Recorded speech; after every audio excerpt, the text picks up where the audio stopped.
Hello friends, आप देख रहे हैं आपका चैनल शेयर बाजार विद आयुष। और आज है दोस्तों 6 अप्रैल और बात करेंगे इस वीडियो के अंदर आज के इम्पॉर्टेंट एक बड़े फैसले के बारे में जो था आरबीआई की एमपीसी मीटिंग का। तो दोस्तों आज आरबीआई की मॉनेटरी पॉलिसी कमेटी की यहाँ पे आउटकम निकल के आने वाली थी और पता चलने वाला था कि इस बार क्या रेट हाइक होने वाली है। लेकिन आज कह सकते हैं पूरे बाजार को, सारे एनालिस्ट को चौंका दिया जब आरबीआई ने एमपीसी मीटिंग का जो आउटकम है उसको अनाउंस किया। एंड अनडाउटेडली दोस्तों जो आउटकम था वो डेफिनेटली मार्केट्स के लिए काफ़ी ज़्यादा अच्छा निकल के आया। इसीलिए अगर आप बाजार को देखेंगे तो जो इन लेवल्स पे लगातार गिरने की बिल्कुल राह पे ही था, उसके बाद एक बढ़िया तेज़ी देखने को मिली। निफ्टी ज़रूर आपको ऐसे तो 40 पॉइंट ही ऊपर बंद होता हुआ देखने को मिला, बट अपने आप में दोस्तों इन 40 पॉइंट का अपना एक महत्व है क्योंकि आज बाजार में कोई भी ऐसे आसार नहीं थे कि हम प्लस में जाके बंद होंगे। लेकिन बाजार प्लस में बंद हुआ, 17,599 पे जाकर बंद हुआ। ज़रूर एक साइकोलॉजिकल लेवल है, बट अपने आप में आज मार्केट्स के लिए एक बहुत ही बेहतर दिन था। लेकिन आरबीआई की मॉनेटरी पॉलिसी में ऐसा क्या था, कुछ इंपॉर्टेंट 3 ऐसी बातें हैं जो आपके साथ शेयर करूंगा, तो वीडियो को पूरा ज़रूर देखिएगा क्योंकि क्या ये बाजार के लिए एक सबसे इम्पॉर्टेंट अब समय शुरू होने वाला है कि बाजार अब अपने नए लाइफ टाइम हाई की तरफ जाते हुए नजर आएंगे, क्या न्यू हाईज बनते हुए नजर आएंगे। इसी के बारे में इस वीडियो में ज़्यादा इंपॉर्टेंटली हम चर्चा करेंगे, तो वीडियो को पूरा आप बिल्कुल देखिएगा। फर्स्ट टाइम फ्रेंड्स अगर आपने चैनल को विजिट किया है ज़रूर चैनल को सब्सक्राइब कर लीजिएगा। तो फ्रेंड्स देखिए हुआ क्या आज आज दोस्तों आरबीआई की एमपीसी पॉलिसी निकल के आई और आरबीआई ने अपना जो स्टैंड रखा है वो है अभी हॉकिश पॉस। जी हाँ, आरबीआई ने इस बार कोई भी ब्याज दरों को नहीं बढ़ाया। 6.5% जो पहले रखी हुई थी 6.5% ही अभी भी है।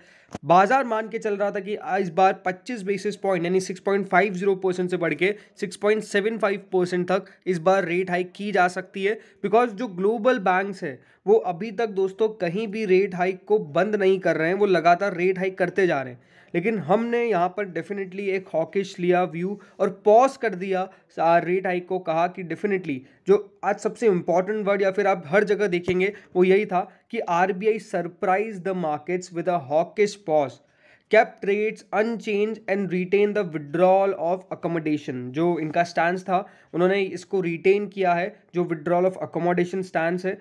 ये भी कहा है आरबीआई ने कि जो रेट हाइकिंग साइकिल है वो मोस्टली एक एंड पर आ चुकी है और आरबीआई हो सकता है कि यहाँ पर stay on hold for the rest of CY 2023। तो इंपॉर्टेंट क्या है, देखिए ये बात आप समझिए कि आज जो रेट हाइक को पॉज किया गया है इसका मतलब ये नहीं है कि आगे रेट हाइक नहीं हो सकती है। उन्होंने ये कतई नहीं कहा है। उन्होंने ये कहा है कि हो सकता है कि यहाँ से हम ज़्यादा रेट हाइक ना करें, लेकिन अभी भी 100% नहीं है कि रेट हाइक नहीं होगी। आगे चल के रेट हाइक के चांसेस अभी भी है। अगर दोस्तों यहाँ पे जो इस बार रेट हाइक को पॉज किया है, अगर इसके परिणाम यानी इसके रिजल्ट्स अच्छे निकल के आते हैं तो क्या कहना, लेकिन अगर अच्छे निकल के नहीं आते हैं तो फिर यहाँ पर फिर से दोस्तों जो स्टैंड है उसको बदला जा सकता है और फिर वापस से यहाँ पर हाइक करी जा सकती है इंटरेस्ट रेट्स। ये बात आप ध्यान रखिएगा। लेकिन उनके द्वारा ये साफ साफ कहा गया है कि अब हम मान के चल रहे हैं कि जो रेट हाइकिंग की साइकिल है वो मोस्टली एंड पर आती हुई नजर आ रही है और हो सकता है कि इस पूरे साल भर में आपको कुछ रेट हाइक देखने को ना मिले। रेट हाइक देखने को ना मिले इसका मतलब क्या है कि रेट हाइक पॉज हो गई है। ऐसा नहीं है कि रेट हाइक को अब यहाँ पर वो कम करेंगे, यानी जो 6.5% है उससे 6.25%, अभी उसके ऊपर इतना जल्दी आपको नहीं पहुँचना है क्योंकि उसके लिए भी टाइम है।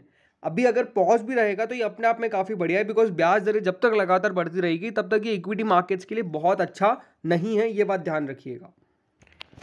देख लीजिए एक लाइन जो साफ साफ उनके द्वारा कही गई है, RBI governor was quick to highlight this was not a pivot. इसका मतलब क्या है कि ये ऐसा नहीं कि रोक है कि अब से कुछ होगा नहीं। उन्होंने कहा है कि जो डिसीजन है to pause on the repo rate is for this meeting only, यानी हो सकता है कि आने वाली मीटिंग में अगर आरबीआई चाहे तो इसको और बढ़ा सकता है।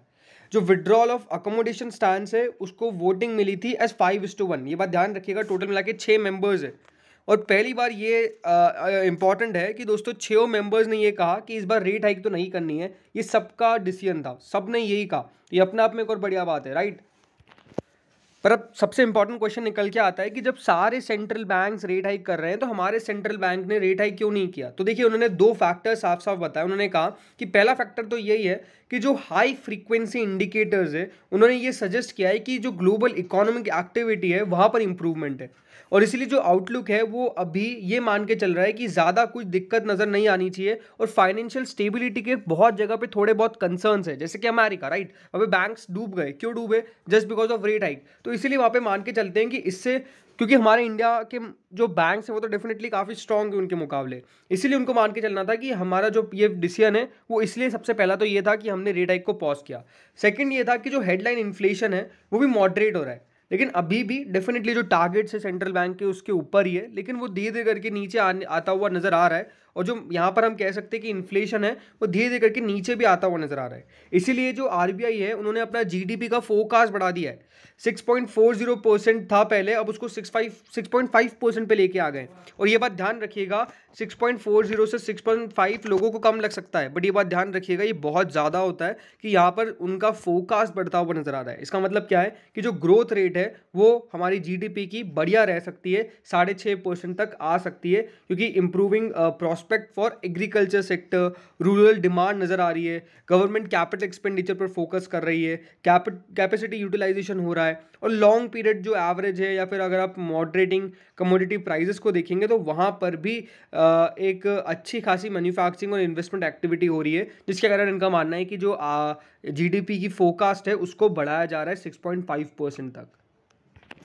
ये भी ज़रूर है कि आरबीआई की तरफ से FY24 के जो इन्फ्लेशन के प्रोजेक्शंस हैं उनके अंदर भी चेंजेस आए हैं, करीबन 5.30% से 5.20% पे लेके आ गए। उन्होंने कहा है कि रिस्क इवनली बैलेंस्ड है। उन्होंने ये भी कहा है कि जो अभी राबी की हार्वेस्टिंग हुई है वो भी काफ़ी रिकॉर्ड स्तर पर हुई है, और करेक्शन जो आया है वीट की प्राइसेस के अंदर मार्च 22 को, वो एक सिग्निफिकेंट मॉडरेशन दिखाता है कि जो ग्लोबल कमोडिटी के प्राइसेस है उनके अंदर भी इन्फ्लेशन में कमी आ रही है। और FY24 पे यही कहते हैं कि at the same time adverse climate conditions and firm milk prices can pose upward pressures on inflation, ये बेसिकली बताया गया है।